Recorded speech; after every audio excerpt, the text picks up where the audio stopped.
Okay, so for now, since I already taught you the five finger modification, let's use this in different types of questions. Now, um, uh, before we go to different types of questions, I will teach you first the basic on how to use the five finger modification. Okay, so I'll teach you the proper sequence of answering board examination questions. Let's have go to our practice board. So guys, this is what we call the practice board. The practice board is where I usually teach my students how to answer different types of board examination questions. Now, every type of board examination questions could be answered by just using and looking at this practice board. So we have, this represents the stem, and then this represents the choices. So, Mr. Montala, wala kami nakikita. Yes, pare-pareho tayo wala nakikita, ha? Okay, mag-alala. Okay? So, para tong, alam niyo yun sa basketball, yung pag may coach, di ba? Sabihin niya sa'yo, oh, ikaw, dito ka, ikaw, dyan ka, ikaw, pasa mo yung bola, ikaw, shoot mo. Okay? So, it's the same thing, basically. Dito ko ituturo sa inyo how to deal with different types of board examination questions. Okay? First things first, what you should do is to identify everything. So, identify the issue, okay, and circle the client, for example, and then you box the stem, or you box the keyword. Okay, so identify the issue and circle the client, box the keyword. Okay, for example, the keyword is most appropriate. Okay, pardon my handwriting, no? Grade 3 pa lang ako, problema na yan ng lahat ng teachers ko eh. Okay, so now, what is the stem? Based on the keyword, the stem, is it positive or is it negative? I want you now to brand the stem. So, brand it. Lagay ka ng isang malaking positive dito. Kasi, your stem is positive. Okay? Because of your keyword. Now, next thing to do is to read the choices. Now, read the choices. For example, A. Read it, and then ask yourself, is there anything wrong with letter A? Okay? If your answer is there's nothing wrong, okay, what you should do is you brand it with a positive brand. Now, read letter B, and then ask yourself again, is there anything wrong with letter B? For example, you say it's biased. Therefore, right there, negative. Okay? Read letter C. Is there anything wrong with letter C? Sabi mo, there's nothing wrong. Therefore, again, positive. Read letter D. Is there anything wrong with letter D? Sabi mo, it's judgmental, it's offensive. Therefore, negative.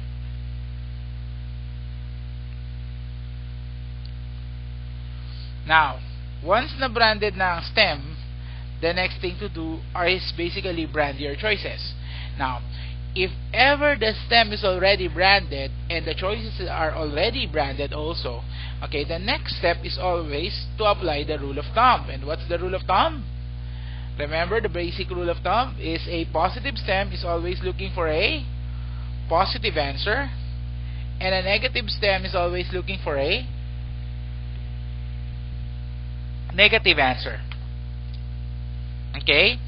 Since the stem is positive, you can now, what? Your negative choices.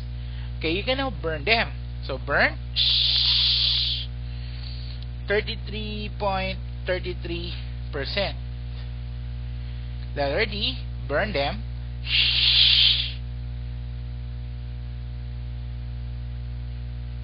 Okay, 50%. Okay? Now, eto na ngayon.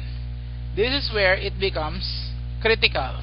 Kasi, tanggal na ang letter B, tanggal na ang letter D, you are now in the 50 percentile. Okay? By just knowing the positive or negative concept, nasa 50-50 ka na. Anong next step na yon? Ito na mahirap kasi choosing for a positive answer among negatives is easy, but choosing for the best answer among two positives, it's where it becomes difficult. You now perform your checks. In other words, check kay issue, and then check kay client. Okay, so A, is this an issue? Okay, so for example, you say it's an issue, therefore check.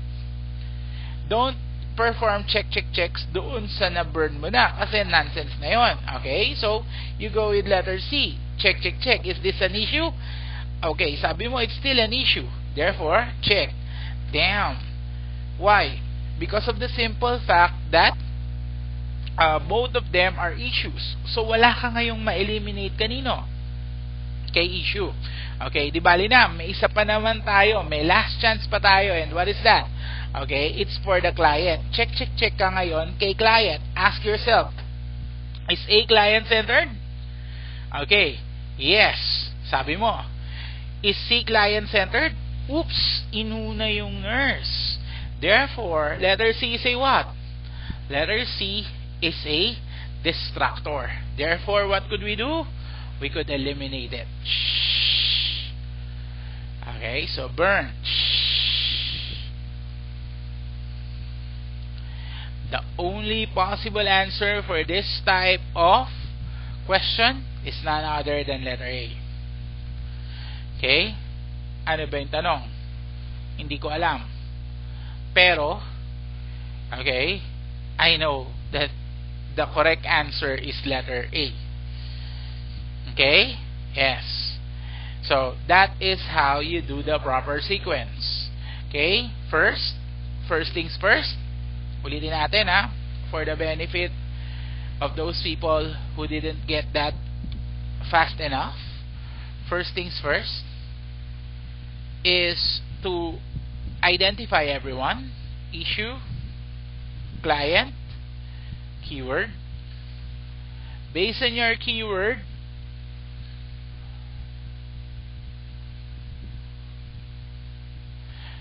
your keyword, you brand your stem. Then one by one, brand your choices. Ask yourself, is there anything wrong? Nothing wrong. Biased. Nothing wrong. Judgmental, offensive. Apply the rule of thumb.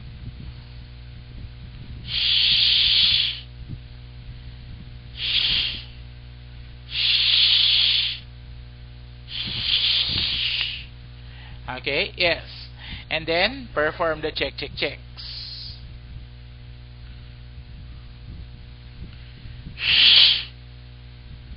Only possible answer, letter A. Now, talk is cheap. Ano ibig sabihin nun? May kasabihan kami sa review na talk is cheap. Alam niyo kung bakit? Kasi dito sa review maraming narcissistic. I should say that, okay? Maraming mga lecture na maraming claims na hindi totoo. For example, mga schools na pinag-graduatean daw, ewan ko ba naman kung ba't nila kinakahiya yung totoong school nila, parang kailangan pa nilang sabihin galing sila sa UP o galing sila sa UST, even though na hindi totoo. Okay, yes. Or mga skills na meron daw pero hindi rin naman totoo. Now, the only thing that could make it true is if you could do it on your own. Okay? For example, this one. I showed you that this is very, very simple. Pero, is it true na kaya tong gawin ng isang normal na estudyante? Okay, so let's see. Let's have an example, an actual board examination question example. Okay, guys. So this will be our example for how to answer questions. So this is CHN, and the reason why I chose this particular examination, it's because it's a good examination and it's coming from a prominent university here in the Philippines. Okay, so this is a part of their pre-board examination. If you want a copy of this, dun sa mga nag-avail ng ating online nursing review, okay, is makikita nyo to. Ito yung CHN 1. Okay, ito yung CHN 1. And if you want to answer, it's 100 items. And maganda dito, it is basically composed of different questions coming from different lecturers. Kaya kung mapapansin nyo, iba-iba yung way ng pagtatanong. Okay, so let's have this for an example. I would not rationalize this particular examination, but I would try to answer. Okay, pakita ko lang sa inyo how to answer using our 5-finger modification. So I will not answer number 1 yet because there is the word there, except. Okay, yes, and hindi ko pa naituturo sa inyo how to deal with the word except. Okay, so I'll go with number 2, and let's just have 3 examples, okay, for you to understand this particular concept. Okay, now, so number 2, let's try number 2. So can you look for the keyword in this particular step? Kung ang keyword na sinabi mo is continuous or always, you're wrong. Okay, the keyword here is this means. Yes, so that's the thing about it. Try nyong buksan yung examination package CD nyo. Remember, when you got your kit, you have 2 CDs. One is audio. So yung audio, you just listen to it. Lagay mo yan sa MP3 mo, lagay mo yan sa iPad mo, kahit natutulog ka, makinig ka. Okay? And the other one is examination packages, right? So try to open an examination and then try to answer. You can practice answering, or you can do this. Okay? So print mo, and then wag kang sumagot. Ang gawin mo lang, issue client keyword. 100 items. Okay, wala kang gagawin kung hindi. Issue client keyword. Issue client keyword. Issue client keyword. Okay, what that would do is it would make you better in looking for issues, clients, and keywords. Okay, so now I would look for the keyword. Okay, so the keyword here is this means. Now tell me, is it positive or is it negative? Okay, yes, very good. It's positive.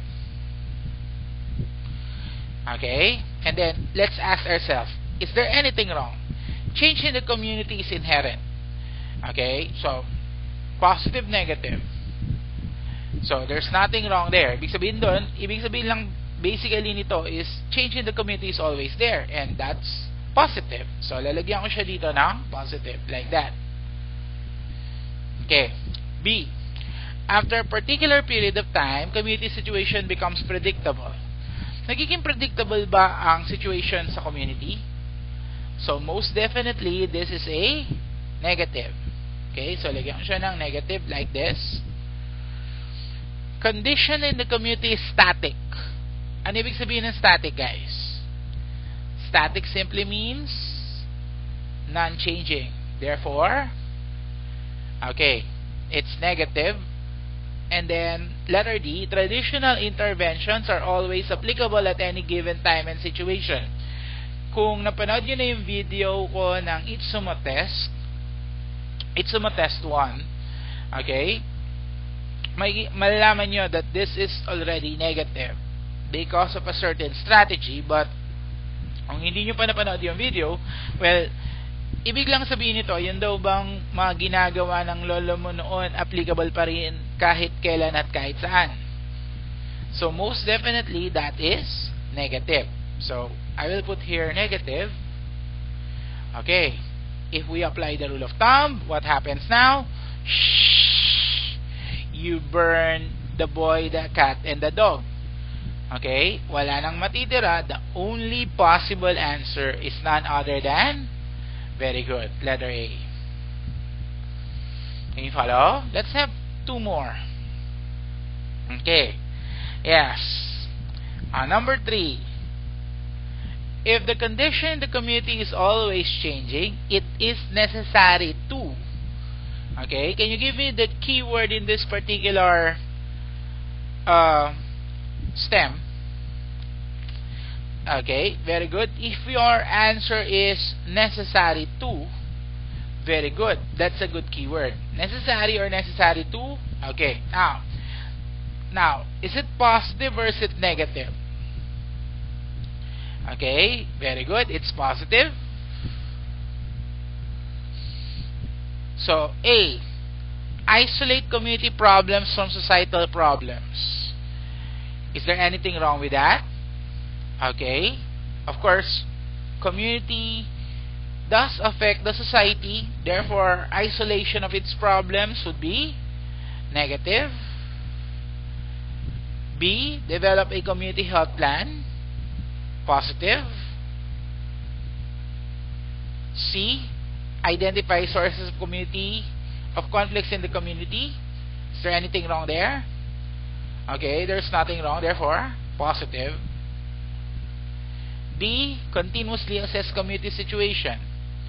Again, there's nothing wrong there, therefore positive. Okay, so mukhang may problema tayo, pero one problem at a time. Rule of thumb muna. Anong mangyayari? Okay, so rule of thumb, sinong eliminated, sino burn? Very good, it's letter A. Shh. So we are down to 3. Okay, kaya lang, if you will go back to the stem, look at the keyword again. Necessary to. The keyword is stimulating your what? Prioritization. And remember, there are 3 guidelines of prioritization. The third guideline is nursing process. Look at the choices here. Planning, identification, which is diagnosis, and then assessment. What's the answer? If your answer is letter D, okay, very good. The answer here is letter D. Okay? And then let's go one more. Okay? So, if you want, you can pause your videos and then try to do it yourself muna bago nyo tingnan kung paano ko siya ginawa. Okay? So, you can pause your videos right now and then do it. And then, afterwards, play it again para makita nyo kung paano ko siya gagawin. Okay? Tingnan natin kung we will arrive with the same answer. Okay? So, pause it or not. If you don't like to pause it, okay, just continue watching. Okay, so now, what's the keyword in this particular stem? The keyword here is because. Yes, because is a good keyword. It's translate in Filipinos as dahil sa. Therefore, positive, negative. Okay, it's positive. Now, the nurse as a leader can dictate on the people. Is this positive or is this negative? Ask yourself, is there anything wrong? Remember, don't ask yourself, is this correct? You ask yourself, is there anything wrong? That's the most common mistake of people. Later, I will answer, I will try to tell you kung bakit wag mo yung tatanungin ang sarili mo, is this correct? You ask yourself, is there anything wrong? Now, is there anything wrong with this particular choice? Okay, there's something wrong here. Dictate. Okay, therefore, positive, negative. Negative. Leadership is born out of love for the people. Some of you will put a negative here, but actually, there's nothing wrong with this particular choice. This is positive. C. Community members are dependent on their leaders. Okay, what makes this choice wrong? Very good, dependent. So this one is negative. Okay, D, community participation must be upheld at all times. Now tell me, is that positive or is that negative? Okay, it's positive. Let's apply the rule of thumb. What happens now? Okay, we could eliminate letter A, burn. Shh. Okay, rule of thumb again. Letter C, we could eliminate it. Shh. And then of course, we are down to 2 choices. Okay, now this is the time it becomes interesting, because we are looking for a positive answer, and both of the choices that we have left are positives. Okay, now tell me, what's the best answer? Okay, if you perform the checks, okay, and you raise your ring finger, okay, remember, client-centered. Sinong binida sa boy? Leaders. Sinong binida sa dog? Community. What's the best answer? Okay, the best answer is letter D. Okay, I hope you got that. So, as you can see, I answered 3 questions without going back to the CHN concept. Paano mag-rationalize ang isang lecturer nyo? Kung nakakita ka na ng isang lecturer, chances are, kayong mga nag-enroll dito sa online namin, lahat kayo nanggaling na sa review center before, or kung hindi pa, okay, makakita ka ng lecturer, paano sila mag-rationalize, di ba? They look for the correct answer, and then they give you the background concept. Ang tanong ko, may binalikan na ba tayong background concept?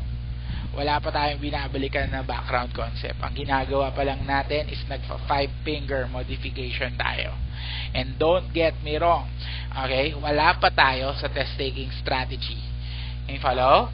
Okay, the 5-finger modification is different from test-taking strategies. Yung iba, puro strategy na hindi mo naman alam kung kailan mo gagamitin. But if you know the 5-finger modification, you can easily use test-taking strategies. Okay? Now, let's go to the word except. Okay? So, I'll teach you guys how to deal with the word except. Okay? Kasi meron tayong question. Yung number 1, yung nilagpasan natin. It's basically, the keyword here is the word except. Now, how do you deal with the word except? Let's go back to our practice table, and then let's deal with the word except. How do you deal with the word except? Unang-unang tanong ni Mr. Untalan, saan ba may silbi ang word na except? Pag nakita mo siya dito, o pag nakita mo siya dito? Ibig sabihin, pag nakita mo siya sa stem, or pag nakita mo siya sa choices. Okay, walang silbi ang word na except, kapag nakita mo siya dito. May silbi siya kapag nakita mo siya dito. Ibig sabihin, the word except is only useful whenever you see it in the stem, not in the choices. Okay? Now, common mistake, and I have heard a lot of lecturers that are saying this, but actually, there is no basis on this particular statement. Kapag daw nakita mo ang word except dito, is automatic the stem is negative. That's pure misconception. You know why? Why? When I wrote the first edition of the Nursing Board 101 way back in 2005, okay? Yes. I noticed the word except. Okay? I noticed the word except. And kapag nakita ako ng word na except, medyo nalilito ako nun. Okay? During those time, I want to teach my students how to deal with the word except.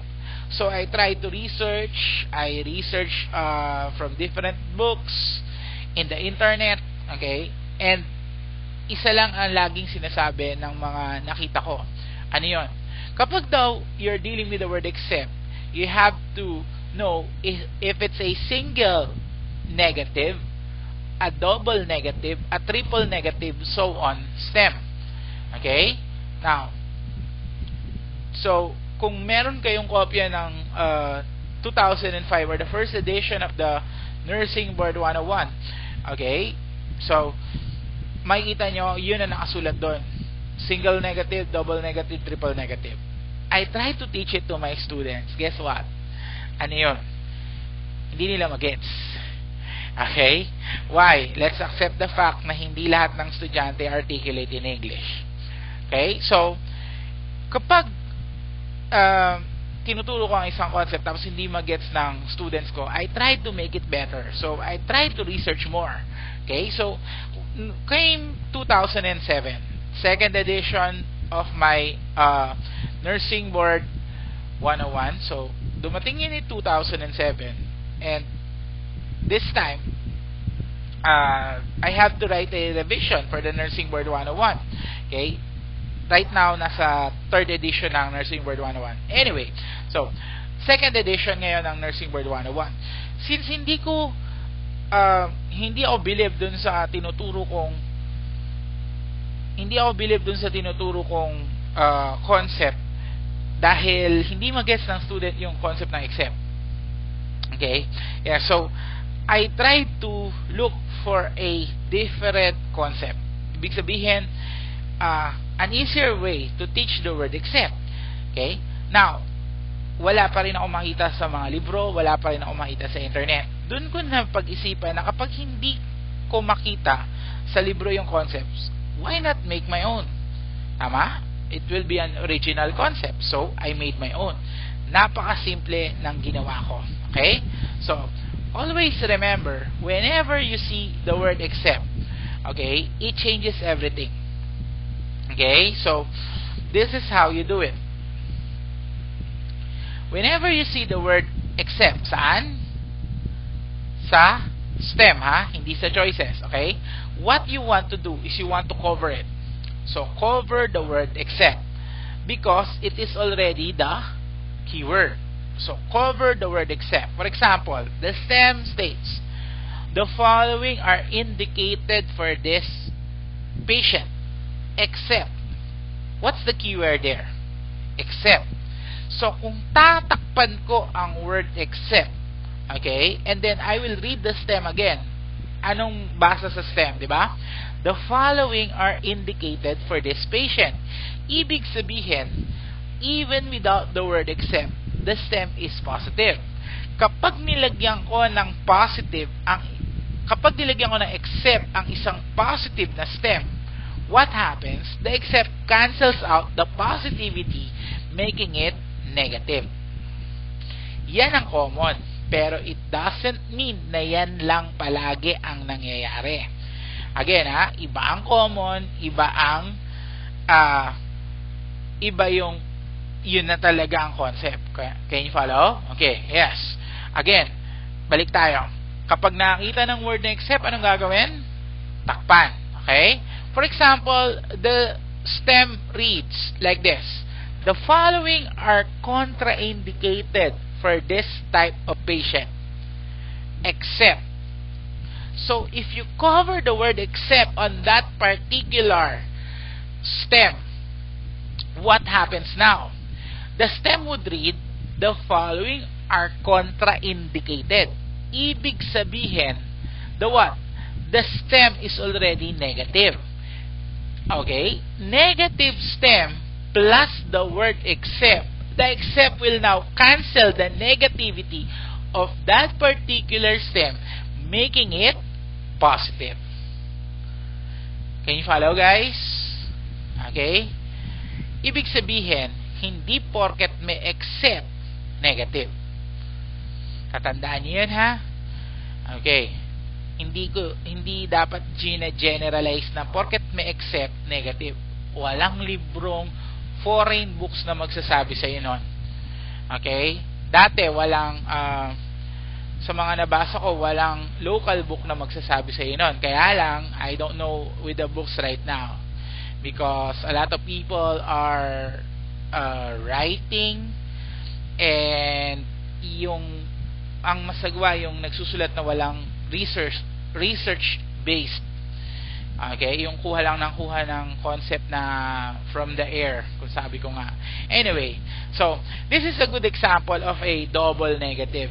Ito yung double negative na sinasabi ko sa inyo. Kasi, can you follow?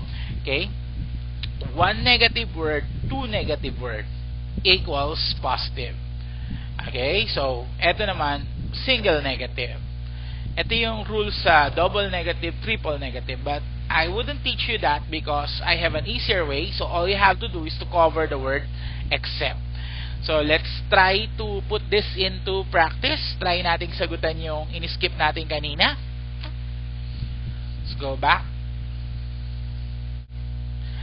Okay, so let's try to answer this. Okay, number 1, with the concept of five-finger modification. The keyword is except, right? So I already told you the secret of except. So it's already the keyword. Tandaan nyo may silbi lang ang except kapag nakita nyo siya sa stem. Wala siyang silbi kapag nakita nyo siya sa choices. So kung ito ang keyword, cover it. If you cover it, okay, what is the next keyword kung wala ang except? Very good. Lalabas na keyword will be this means. Ang sabi nung rule ni Mr. Utalan, okay, positive stem plus except equals negative. So, lalagyan ko to ng negative at this side. Like so. Okay. Read A. So, community problems are often a reflection of societal problems. Anything wrong with that? There's nothing wrong. Therefore, positive. Culture shapes people as people shape culture. Anything wrong with that? Nothing wrong. Therefore, positive. Community can become self-reliant while an adjacent one is not. Okay. Ano nagpamali in this particular choice? What made this negative? Okay. If you answer self-reliant, no, that's wrong, ha? Self-reliant simply means independent. Ang ibig lang sabihin nito, a community can become independent. Up to here, a community can become independent. So, is that positive or is that negative? That's positive. Ang nagpamali dito, yung word na is not. Always remember, every type of community could become independent. So, this one will be negative.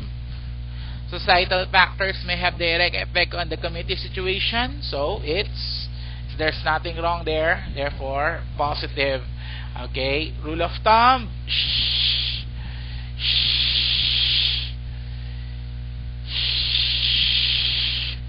What's the only possible answer? Okay. The only possible answer is letter C. Get that? Okay. Sige. Let's go. Okay, I will show you an item here. Here, I like this one. Ito kasi may accepted, pero it's a different question. Why? You'll see why. Okay, so let's answer this particular question. If you want to post again your video, if you want to post the video and you want to answer this on your own, you may. So, but if you don't like, okay, just answer with me. Okay, so the keyword here is except. Okay,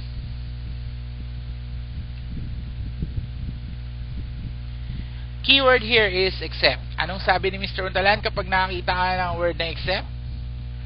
So, takpan. So, takpan mo nga siya. Now, look for the next keyword. What's the next keyword? Okay. The next keyword is not are the following. The next keyword is obstacles. And obstacles by itself is a what? Positive or negative? Okay, very good. It's a negative word. Ibig sabihin, without the word except, this is already a negative stem. Anong sabi ni Mr. Untalan? Negative stem plus the word, kung isasama mo except, what happens now? It becomes positive. Therefore, ito yung sinasabi ko sa inyo na hindi porket negative, hindi porket may except, always negative na agad. Nagets nyo? Okay, this is a positive stem even with the word except. Okay, let's try A. Mispriorities of the government, that is, kahit high school, alam yan, kung positive or negative. Negative. Okay. Globalization. Now, I'll teach you another thing with this. Okay. So, globalization. For example, you don't know what is globalization. Okay. Now, Winslow. I don't know if you're familiar with Winslow, ha? If you're familiar with Winslow, tapos na agad to. Pero since, for example, hindi mo kilala si Winslow, okay? Now, you don't know what is globalization. You're not sure is that positive or is that negative. So what I want you to do is I want you to place here a question mark. Ano yun, Mr. Untalan? Question mark. Rule of the question mark is ang question mark hindi siya pwedeng i-eliminate. Pwede siyang Pwede siyang maging sagot pero hindi siya pwedeng i-eliminate. Okay? So, just write there question mark. Pag hindi ka sure, huwag kang magmamarunong. Pag hindi mo alam, huwag kang magmamarunong. That's a good rule even in life. Okay? If you don't know, okay, huwag magmamarunong, ha? Okay, letter C. Primary healthcare. Kahit first year College of Nursing, alam yan kung positive or negative yan. Tama? Okay, so is that positive or is that negative? Very good. That is positive. Privatization. Ayan na naman. Okay? Is that positive or is that negative? Okay? Kung hindi mo alam ang globalization, chances are hindi mo rin alam ang privatization. Therefore, anong gusto ko isulat mo? I want you to write there a question mark. Okay? Apply the rule of thumb. Okay? Sinong eliminated? Burned ang letter A. Bawal i-eliminate ang question mark. Isa lang na burn mo. Okay? Pero at least, bawas na. Hindi na tayo 1/4. 1/3 na tayo. Okay? So, look at that. Dalawang question mark, isang positive. Sino pa rin ang pinakamagandang sagot? Pinakamaganda pa rin isagot si very good. Pinakamaganda pa rin isagot si letter C. Kasi siya ang sure ka na positive. Siya ang sure ka na tamang sagot. Okay? So that's how you use the question mark. Now, rule of the question mark. Okay? I'll do it here. So, for example, you have a positive stem. You have a positive choice, a negative choice, and a question mark. What's the best answer? Okay, sumigurado ka. Go for the positive answer. Can you follow? But for example, you have a positive stem. And you don't have any, positives, but rather you have a bunch of negative choices and a question mark. This time, what's the best answer? This is the time to answer the question mark. Again. You have a negative stem. Positive, negative, question mark. Best answer. Go for the sure answer. Go for the negative. Negative stem, positive, question mark. Okay, pwedeng isagot ang question marks.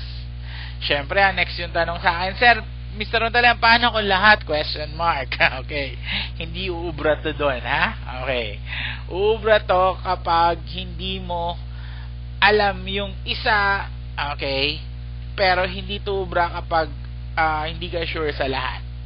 Kapag ganon ang situation, better use the Itsuma test. Okay, so go for the Itsuma test video, okay, in this particular website, and then watch that. Okay, now before we finish this, okay, I want to teach you how to deal with all of the above. Okay, so all of the above, like this one. So as you can see, there is an all phases of development over here. It's synonymous to all of the above in this particular concept, and in the STEM, it's Purdom. Okay, so Purdom, sino si Purdom? Hindi natin kilala kung sino si Purdom. For example, you don't know who is Purdom. Okay? Yes. So, how do you deal with this type of questions? Balik muna tayo sa ating practice table. Okay, guys. We're back in our practice table. And I am teaching you how to deal with the concept of all of the above. Okay? Meron tayong example kanina, yung kay Purdom. And then, for example, hindi natin alam yung concept, pero nakakita ka ng all of the above. Now, all of the above, anong letter usually nakikita si all of the above? Very good. The answer is letter D. Kaya nga all of the above eh. Okay? So, for example, hindi mo alam yung STEM, and then nakakita ka na ng all of the above. What you do is you look for the keyword. Remember, the only reason to look for a keyword is to know if the STEM is positive or negative. Tatandaan nyo ha, the only reason to look for a keyword is to know if the STEM is positive or negative. So, let's make this more challenging. Okay? Yes. Kanina, ang STEM ang keyword na binigay ko is most appropriate. I'll try now inappropriate. Again, pardon my handwriting. Okay, yes. So, inappropriate. Tell me, what is my STEM? Is it positive or is it negative? Okay, very good. It's negative. Okay? Now, para maka-answer ka ng all of the above, hindi mo kailangan malaman kung kasali ba talaga sila sa STEM o hindi. Can you follow? Ang easiest way to know if it's all of the above is if they are all following the STEM. Nagets nyo yan? Ibig sabihin, kung negative ang STEM, dapat negative silang lahat. Kung positive ang STEM, dapat positive silang lahat. Kasi kapag merong hindi nag-follow kay STEM, for example, like that, can you answer the all of the above? No. You have to choose between A and C. If you can answer, if you can see that everyone is following, you go for the all of the above. Can you follow? Okay. Now, what if? Okay.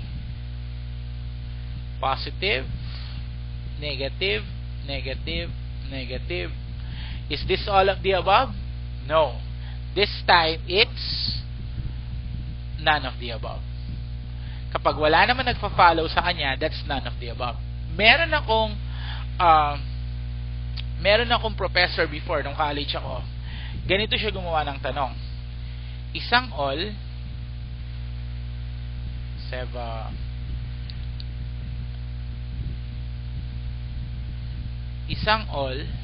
isang none. Okay? Tingin pa lang ng students, toxic na sila. Okay, okay, matotoxic. Guys, napaka-simple niyan. Anong gagawin nyo kapag nakita ka ng ganyan?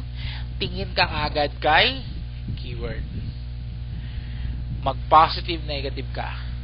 If this is positive, and both of them followed, that's all. If this is positive, and none of them followed, that's none. If this is positive and one is positive, one is negative, just answer kung ano yung hinihingi ng STEM. Are we clear? Okay. Now, sometimes you have to gamble. Okay? Now, I don't really gamble, but siguro I would gamble if I'm sure that I would win. Okay? But as of now, I don't really like to gamble. Okay? So, paano yung sometimes that we have to gamble? For example, your STEM is positive. A is positive. B is positive. C is question mark. Then D is all. What's the answer? Okay. Go for the all of the above. Kasi mataas ang chance na all of the above kasi dahil dito sa dalawang to. Pero kung ang situation is like this, okay, positive, question mark, positive, question mark, all, don't answer the all of the above because all you have to do is to choose for the surest answer. Ang problema sa students, kaya laging all of the above, pag nakita students, tira ng all of the above. Bakit? Kasi they don't have any idea over that STEM, then this is also a question mark, then this is also a question mark, it's also a question mark, very logical na all ang sagot. Okay, anyway, let's go back to Purdom's concept. For example, you don't know who is Purdom. That's mainly the concept that I'm trying to teach you. It's answering even you have a very little idea on what is the STEM all about. Okay, so Purdom. For example, you don't know who is Purdom. Okay, but you know the 5-finger modification keyword. Okay, so pertains to this crucial. That's a good long keyword. Okay, tell me, is that positive or is that negative? It's positive. A, B, C.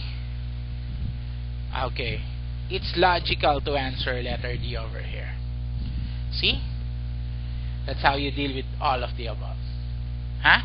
Wag kapag nakita ng all of the above, wag tira ng all of the above. Okay, guys? Now, before we finish this particular video, alam ko medyo mahaba na tong video na to, no? Pero meron lang akong gustong i-emphasize sa inyo. Okay? I'll go with number 5 here. Okay? If you want, you can pause the video right now and try to answer this before I try to answer this, and I will show you later kung paano siya sagutan. So, you can pause it right now and try to answer this first. Okay? Dun sa mga hindi nag-pause, let's try to answer this. Okay? So, keyword here is based on. Now, I want to show you bakit ang tinatanong ko sa sarili ko is there anything wrong? Bakit hindi is this correct? Let me show you how. Let me show you why, I mean. Okay, so based on positive, negative, it's positive. Needs and problems identified by the nurse. Okay? Now, if you wrote here positive, this is wrong.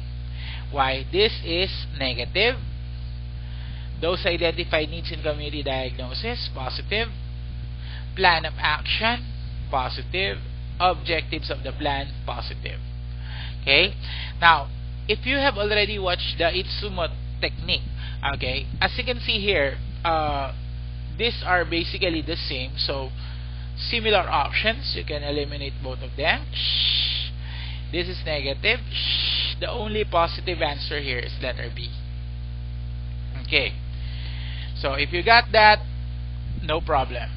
Okay, needs and problems identified by the nurse is negative kasi ang mag-identify sa problema ng community are the people themselves, not the nurse but rather the people themselves. Okay, follow? That's the basic reason kung bakit mali ang A. Naintindihan? Okay, yes. Now, for example guys, okay, let me show you. kung ano yung gusto ko i-emphasize. Okay? For example, na positive nyo ang A. In other words, positive ang stem mo, positive ang stem ang A, positive ang B, positive ang C, positive ang D. You follow? In other words, pinositive mo silang lahat. Okay? Kapag marunong anong similar option strategy, makikita mo, eliminated na kagad ang letter C and D. Cat and dog, because of their similarity, they are already eliminated. You follow? Okay, now, but, okay, A and B. You're down now to A and B. When you perform your checks, okay, at nilabas mo ang iyong ring finger, makikita mo, nurse ang ine-emphasize dito, community ang ine-emphasize dito, makikita mo ang tamang sagot pa rin is letter B. Okay? Yun ang gusto kong i-emphasize sa inyo.